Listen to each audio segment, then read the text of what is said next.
Hello.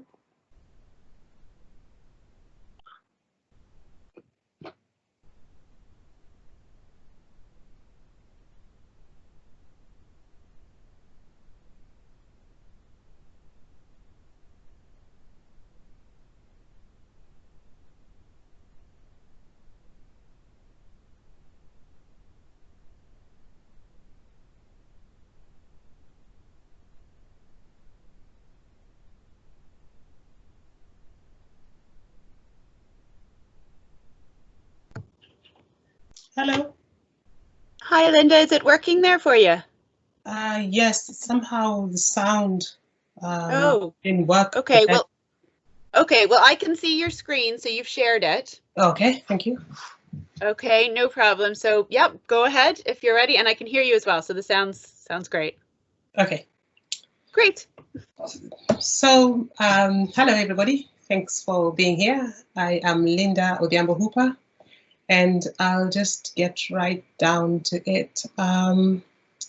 My research explores my title, which is the impact of social innovation in Kenya, by asking two questions. The first is a policy aspect question, which involves analysis of policy document, which is why is social innovation being actively promoted as a solution to realizing transformative change in Kenya. The second is the policy operationalization aspects and gender implication, which asks questions including how are areas with non-existent welfare provision patterns affected by social innovation in Kenya, and how far does social innovation transform women's life, and what are the perceptions of these women on social innovation.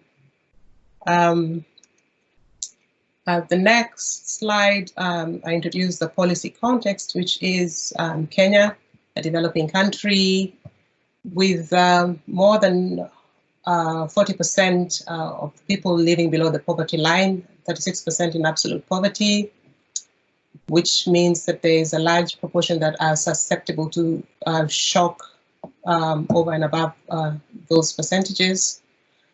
In economic terms, at the moment, it is said that it is a middle-income country, but it is lagging behind even for a middle-income country.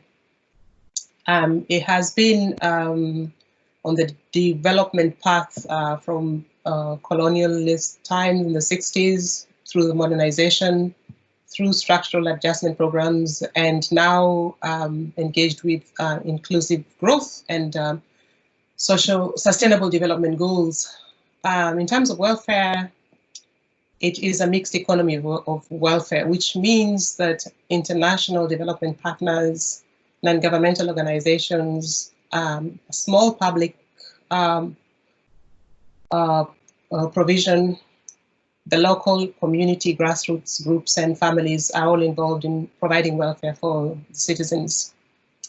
And increasingly, social innovations in the forms of public-private partnerships, social entrepreneurships developed from hubs, from collaborations and hybrids between the market, the public and civil society are providing welfare especially in low-income areas.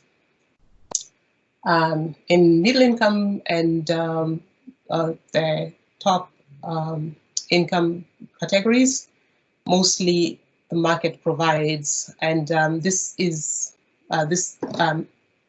the inequality in Kenya. So the middle and top would be, say, roughly 25% of the population, and the rest is scrambled for what's left. So, and therefore, in terms of poverty, this high poverty, and just said it's a very unequal society. There's lots of marginalization in terms of mostly location, rural, urban, arid and semi-arid, but also in terms of gender, and this research focuses on gender. And for this research, I was looking at mostly education and health as assessments to determine how far social innovation is impacting those women in these low-income areas. So some basic statistics such that in terms of literacy, 74% of women above 15 years can have basic literacy, which means that they can read and understand very basic aspects of life, and 84% of men. So it's not bad, and it's improved greatly in the last 10 years due to free primary school education. Beyond that, the education attainment levels are not that brilliant. The next slide, I think that because of time, I'll try and rush through this so that I can give you a good idea. Most people say, Linda, we don't understand what you do. So today you will get to know this. So, but what is social innovation and what is the capability approach? I introduced the capability approach as the what do you call it, or the theoretical framework that I am basing my research on. But first, social innovation, they are the delivery and development of new ideas and solutions, which could be in the form of products, models, services, markets, and processes, targeted at different social structural levels that seek to change power relations, improve human capabilities, as well as the processes via which these are provided. And with social innovation, it's still being defined. That's why I had to pick on a definition that I'm using for this. It sometimes appears as to be very buzzy. Most people are socially innovating even when it doesn't seem to be what they are carrying out. And sometimes the term isn't used, for instance, when describing public-private partnerships or social enterprises or other hybrid organizations, but they all fall under social innovation.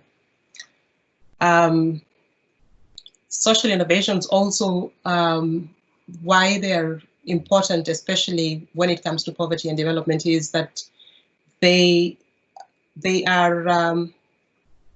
come in as the good guys, but they exhibit the tyrannical nature of the growth agenda that is in kind of the capitalist neoliberal world that we're living in.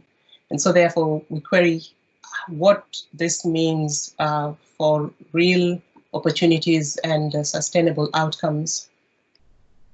And in terms of the policy, the research methods, I decided to kind of, to answer both questions, I had to do different things. For instance, the policy part, I did a document analysis so that, and the documents included both the country's Vision 2030 documents and also the players, which includes the donor community and the World Bank, etc.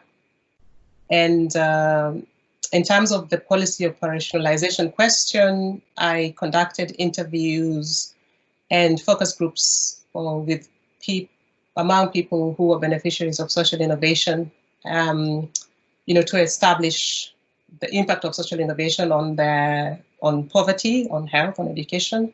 But to get to that is, to also assess the inequalities, power relations, participation, democracy, democratic participation, and a sustainable empowerment. Is it long-lasting? Do they have hope that this is a better way for providing welfare than maybe the government or the community, etc.?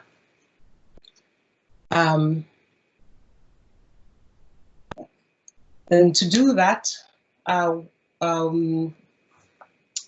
I used the capability approach as a theoretical framework. Capabilities means that for development purposes and for well-being, instead of judgments based on resources, or utility to base your judgments on real opportunities that people have to function. And so therefore, functioning and agency are important definitions. And what links capabilities to social innovation is especially the fact that social innovation claim to improve capabilities particularly.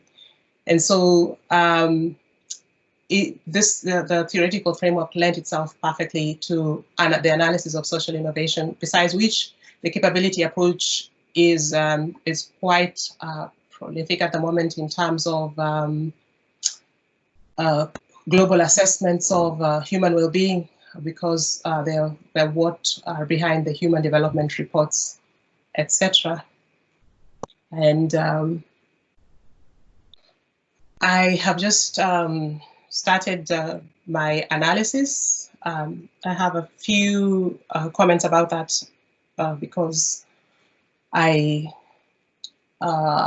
transcribed them. So, and while I was transcribing, I was kind of noting down the things that were jumping up.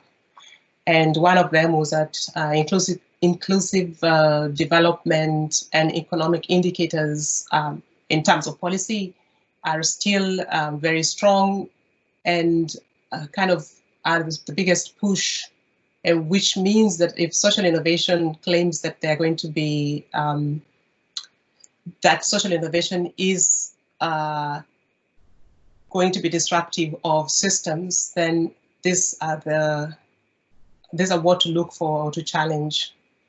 And which means that in the institutional structural changes are necessary. In terms of the policy operationalization, it was interesting how different social innovations, depending on their typology, affected different groups of people or different individuals, because you find that there is the more socially oriented radical ones, and they are the more entrepreneurial enterprise ones. And so it was interesting.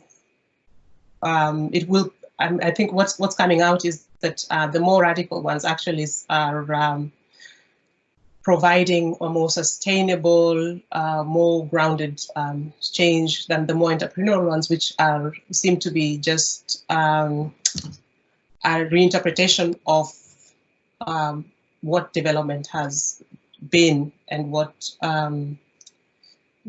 it's been before social innovation was introduced. So aspects of self-reliance and gender equality are also coming through. Women feel more empowered and more self-reliant. They're able to pay for school fees, etc. There is a susceptibility to shocks, etc. is not a big outcome. The shocks still push them into poverty. And increasingly, and now that we have COVID-19, it's interesting how that is impacting. So I think that given some time, I think I would like to see what that happens. And based on the time that I have, thank you very much for listening.